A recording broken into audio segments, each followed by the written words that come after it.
La grande interview sur CNews et Europe 1, mon invité est au cœur de l'actualité. Lui qui a cofondé Reporters sans frontières, dont la mission première, je le rappelle, était ou est de protéger la liberté d'informer et les journalistes persécutés partout dans le monde. Alors qu'en est-il désormais? Il est aussi mon invité, maire d'Hiver Droite de Béziers. Bonjour et bienvenue Robert Ménard. Bonjour madame. Merci de votre présence. Ce matin dans le Figaro, le président du Sénat estime que l'idée de labelliser les médias n'est pas à la hauteur. Gérard Larcher qui affirme également « Je croyais que le ministère de l'information avait disparu ». De son côté, l'exécutif ne cesse de marteler que non, jamais il n'a été question d'un label d'État pour les médias. Alors est-ce que vous estimez ce matin qu'il y a un rétropédalage ou alors que c'était nullement l'intention vraiment d'Emmanuel Macron? Je ne sais pas. Ce que je sais, c'est qu'un label qui soit décerné par l'État ou, en l'occurrence, parce que c'était ça l'idée, c'était d'aller chercher Reporters sans frontières comme une espèce de cache-sexe, d'idiot utile qui aurait dit, lui, à cette organisation. Et j'ai un peu de mal à le dire parce que, vous l'avez dit, j'ai créé cette organisation. Mais que Reporters sans frontières se soit prêté à cette espèce de mascarade qui consistait à dire en gros quels sont les médias crédibles et quels sont les médias qui ne le sont pas, c'est de la part des uns et des autres de M. Macron une mauvaise intention et de Reporters sans frontières une trahison. Vous le disiez à l'instant. Trahison à quoi? Ce pourquoi on l'a créé. Pourquoi j'ai créé. Attendez. Quand sur Christophe Glaise, ils prennent position, ils se battent, ils ont raison. Leur boulot, c'est exactement ça. Et ils le font. Ils le font. Donc je prends acte. Moi, je ne suis pas un ennemi de Reporters sans frontières. Sûrement pas. Mais quand ils se transforment en espèce de gendarmes de la bien-pensance, en ceux qui donnent des certificats de bonne conduite, une espèce d'arbitre des élégances qui dirait « Ah mais alors Sonia Mabrouk, je vais la classer où? À droite, à gauche ?» Mais tu te prends pour qui? Tu te prends pour qui justement? Ils se prennent pour ce que sont une partie de la gauche, c'est-à-dire ceux qui sont du côté du bien, du beau, de la vérité, et les autres du côté de la trahison, du mal, des méchants. Mais enfin, moi je les connais, Reporters sans frontières. Leur boulot, c'est ce qu'ils font quand ils amènent des gilets pare-balles à des journalistes ukrainiens. Très bien, on leur demande pas aujourd'hui de dire qui fait ou qui fait pas le journalisme. Alors ils le contestent, eux, Robert. Il s'est passé d'ailleurs sur le service public un échange très intéressant entre Laurent Jacobelli du RN et le journaliste Pierre Aski, rappelons-le, qui est aujourd'hui président de RSF, spécialiste des questions internationales à France Inter, cofondateur du site Rue 89 et ancien de Libération. Laurent Jacobelli affirme que RSF aujourd'hui a appelé il y a quelque temps à voter contre le RN, en tout cas a fait campagne, ce que conteste formellement Pierre Aski. Où est la vérité? Est-ce qu'aujourd'hui c'est une officine, comme certains le disent, gauchiste? Attendez, mais c'est évidemment une bande de gauchistes. Enfin, moi, je les ai découverts encore récemment et tout. Je n'en revenais pas. Moi, personne, quand j'étais le patron de Reporters sans frontières, personne ne pouvait savoir pour qui je votais. Attendez, moi, j'étais déjà à droite. Et dans ce milieu, les gens l'ont découvert après que j'ai quitté Reporters sans frontières, parce que je n'intervenais jamais là-dessus. Moi, j'ai passé ma vie à défendre des médias dont je ne partageais pas le début d'un quart d'opinion, des gens que j'aurais combattu sur le terrain des idées, mais je me battais pour qu'ils puissent s'exprimer librement dans leur pays. Enfin, c'est ça le travail de Reporters sans frontières, c'est pas plus, pas moins que ça. Pierre Aski, moi, je vais vous dire pour vous montrer à quel point j'essaie de pas être caricatural. Pierre, je le connais depuis des années. Vous le disiez, il a été correspondant de Libération en Chine. Et il m'a aidé quand j'étais le patron de Reporters sans frontières. Il m'a aidé parce que la Chine, je vous dis pas, c'est être journaliste en Chine. Quand je le vois aujourd'hui, alors qu'il a aidé Reporters sans frontières à faire ça, aujourd'hui, c'est parrainer, accepter l'idée qu'on montre du doigt tel ou tel. Mais qu'est-ce que ça veut dire? Qu'est-ce que ça veut dire? Vous les avez vus? Ah oui, c'est News, pas franchement de gauche. Et l'Humanité, c'est franchement de droite. Et là, ça t'a jamais troublé, ça les a jamais troublés. Ils ont jamais rien dit sur un certain nombre de médias de gauche. Donc vous, patron de RSF, si ce projet, si vous l'étiez encore et avec un projet de labellisation, mais ça m'aurait même pas traversé l'esprit. Mais vous auriez dit non, Monsieur le Président. Mais attendez, jamais. Jamais. Je me prête pas à ça. Moi, je demande pas aux journalistes ce qu'ils pensent. Je veux juste qu'ils puissent s'exprimer librement. Et en plus, pardon de le dire, enfin, ça fait un peu, vis-à-vis de vous, ça fait une drôle de situation, mais moi, je serais Reporters sans frontières, je me serais félicité de CNews. J'aurais dit, tiens, le pluralisme, il est plus important. Le point de vue que vous incarnez, alors il existait dans la presse écrite, mais à la télé et à la radio, attendez, non. Enfin, moi, j'ai à l'âge de savoir qu'est-ce que c'était la télé et la radio il y a 30 ans ou 40 ans. Aujourd'hui, il y a un point de vue. Vous pouvez détester ces news et vous battre pour que ces news existent. Mais quel que soit d'ailleurs, et nous, on se félicite évidemment de ce pluralisme, de cette diversité. Attendez, on espère qu'elle s'agrandisse encore. Contre BFM ou iTélé en disant ils nous gonflent, on voudrait qu'ils arrêtent. C'est ça le pluralisme, c'est écouter ce que tu veux le matin. Et c'est aussi con que ça. Et défendre, comme vous l'avez dit, les journalistes persécutés dans le monde, embastillés, emprisonnés, puisque nous parlons de liberté. Vous avez parlé tout à l'heure de notre journaliste et de notre confrère et journaliste Christophe Glaise. Robert Ménard, la Cour d'appel a confirmé la peine de 7 ans d'emprisonnement pour apologie de terrorisme, une condamnation totalement inique. Le Quai d'Orsay dit regretter une telle peine. Quelle attitude maintenant doit adopter la France pour espérer au plus vite sa libération? Il faut être discret, quitte à être accusé de soumission, ou il faut montrer les muscles, quitte à se dire on aggrave la situation de notre confrère? Pardon de le dire, il faut les deux. Le Quai d'Orsay, la diplomatie, elle fait de la diplomatie, c'est-à-dire elle parle sur le ton d'un diplomate et tout.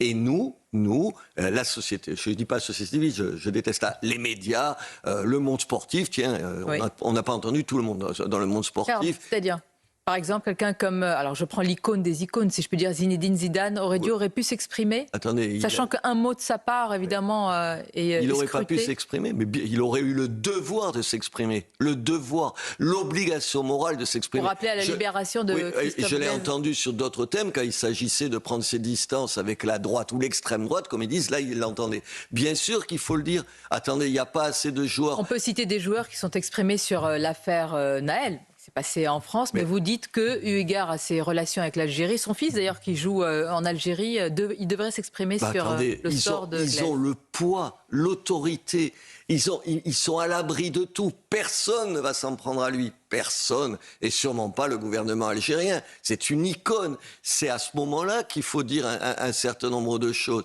Et puis vous savez, on a tous été roulés dans la farine, pardon de vous le dire dans cette histoire-là, une fois de plus. Parce que moi, je n'ai rien dit après la libération de Boualem. Et lui non plus, vous avez nous l'avons tous constaté, c'est un ami proche. Voilà, il n'a rien dit et il s'est tu sur une partie. Il n'a rien dit ou on lui a dit de rien dire, M. Ménard? Je pense qu'il n'a rien dit, justement, pour Christophe Glaise, en se disant, comme on pensait tous qu'il fallait rien dire et tout, vous avez vu, tout le monde en a joué profil bas en disant... Allez, s'il faut rien dire pendant un mois, c'était le procès, c'était hier, donc on va rien dire. Et Boualem Sansal a commencé, l'a dit lui-même, il a dit « je dirai pas tout, je prendrai les licence parce qu'il y a ça ». De nouveau, il nous roule dans la farine. De nouveau, c'est une gifle pour le gouvernement algérien.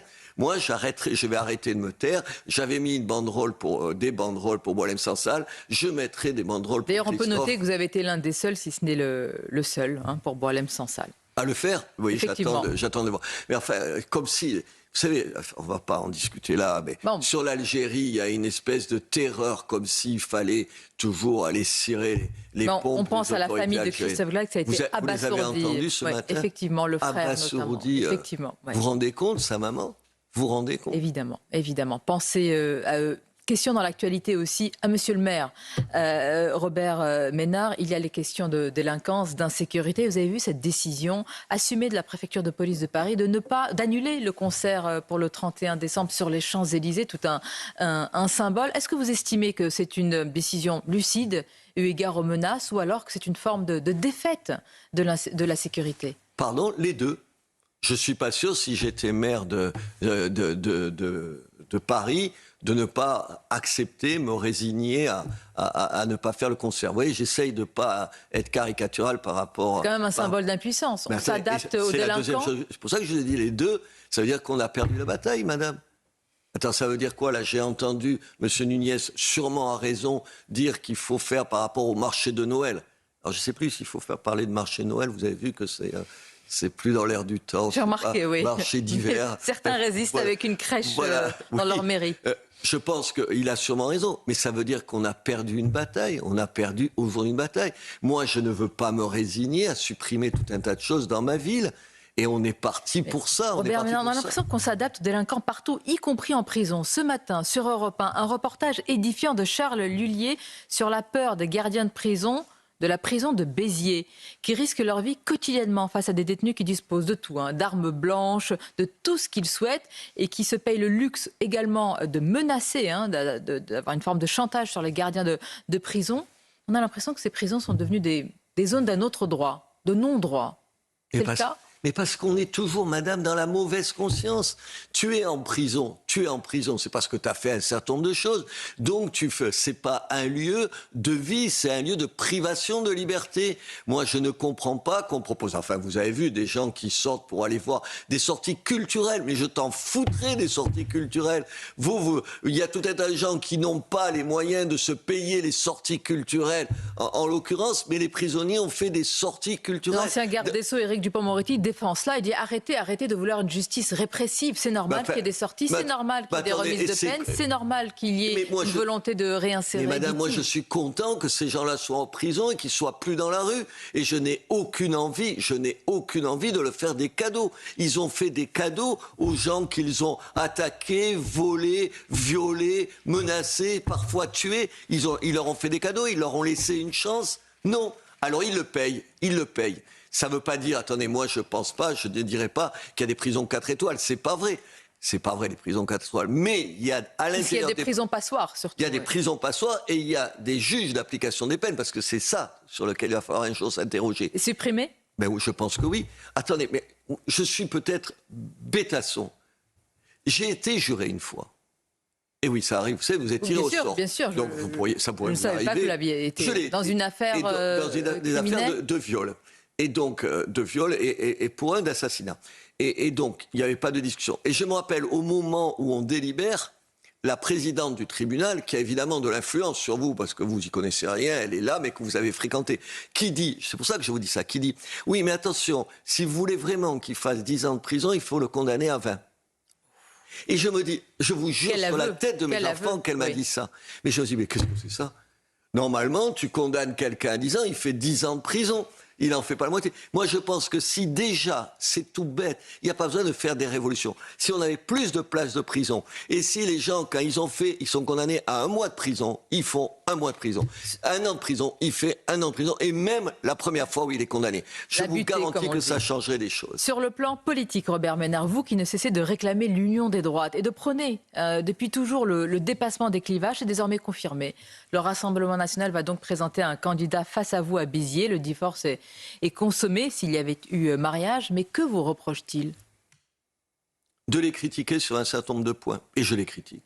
Moi, je suis capable de dire... Une critique vaut excommunication ? Marine Le Pen a raison sur l'immigration. C'est M. Macron qui a raison sur l'Ukraine. Je le fais à la caricature. J'ai le droit de dire ça. Qui a appelé à voter pour Marine Le Pen ? Qui est le seul homme politique à la dernière présidentielle à appeler à voter Marine Le Pen au premier et au second tour ? Moi. Vous l'avez en face de vous, il n'y en a pas un autre. Et aujourd'hui, parce que je dis que sur le terrain économique, ils disent un certain nombre de choses qui sont des faussetés, qu'il y a un certain nombre de promesses qu'on fait. Vous ne croyez pas sérieusement qu'on va revenir à la retraite à 60 ans ? Attendez, ils vous font payer votre franc-parler ? Mais ils me font payer cette indépendance-là. Oui, monsieur Bardella est un jeune garçon. La jeunesse, ça a des atouts, mais ça a aussi des inconvénients. Et j'ai le droit de dire ça. Mais c'est donc vous supposez ou présupposez une inexpérience, ce dont il... Je pense que vous apprenez des choses avec les années, que Marine Le Pen, aujourd'hui, elle a reçu suffisamment de coups, mais tout le monde, c'est le bon sens. Moi, j'ai cru qu'elle ne se relèverait jamais du débat perdu par rapport à Macron, à Emmanuel Macron. Elle s'en est relevée avec quel talent et tout. Je suis en désaccord avec elle, je peux dire... Mais nom de Dieu, tu peux dire les deux choses. Qu'un parti dans les sondages qui est à ce niveau estime que Robert Ménard est gênant ? Enfin, attendez, ça veut dire que tous ceux qui sont tellement proches d'eux, parce qu'attendez, j'ai plus de choses qui me rapprochent d'eux que de choses qui me différencient, ça suffit à faire de moi un ennemi. Et pourtant, quelqu'un comme Éric Ciotti dit qu'il a une liberté totale de parole. Écoutez, vous y croyez ?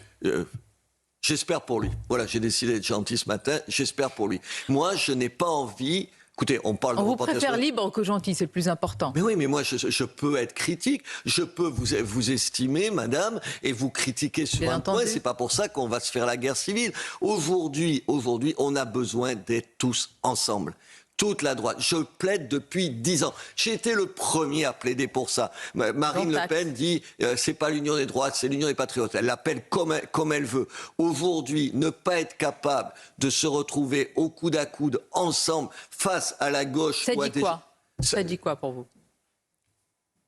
Ça dit qu'ils ne sont pas encore sortis d'un réflexe hyper minoritaire. Qu'ils n'ont pas compris aujourd'hui qu'ils sont plus qu'ils étaient il y a 10 ans. Tu peux être comme ça quand tu es à la marge. Ils ne sont plus à la marge. Ils sont au centre de l'échiquier politique. Aujourd'hui, si tu veux gagner les élections, il faut s'ouvrir à tout le monde. Si tu veux rassurer, il faut s'ouvrir à tout le monde. Enfin, tout le monde, évidemment, pas la France Insoumise. Qu'est-ce qu'ils préfèrent, le Parti Socialiste, les partis communistes et la France Insoumise à moi ? Et à ce que je représente. Mais ils sont fous. Vous serez donc soutenu officiellement par les LR. Je ne sais pas s'il y aura un logo LR sur non, les il n'y aura pas. Vous restez. Mais attendez, il est libre, Robert. Mais absolument.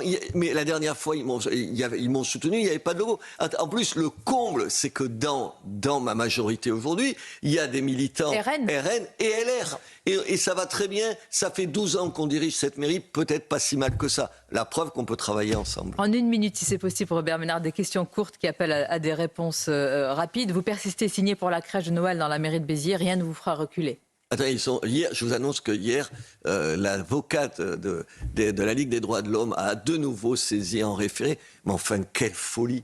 Madame, il y a chaque année, 20 à 25 000 personnes qui viennent signer le livre d'or. Quand j'ai inauguré la crèche, il y avait autour de moi un rabbin, un représentant du culte musulman, les curés, les protestants, les évangélistes, tous ensemble. Et on a inauguré la crèche tous ensemble. C'était enfin une belle image. Une belle image. En face, il y avait une poignée de grincheux, de pisse-froid.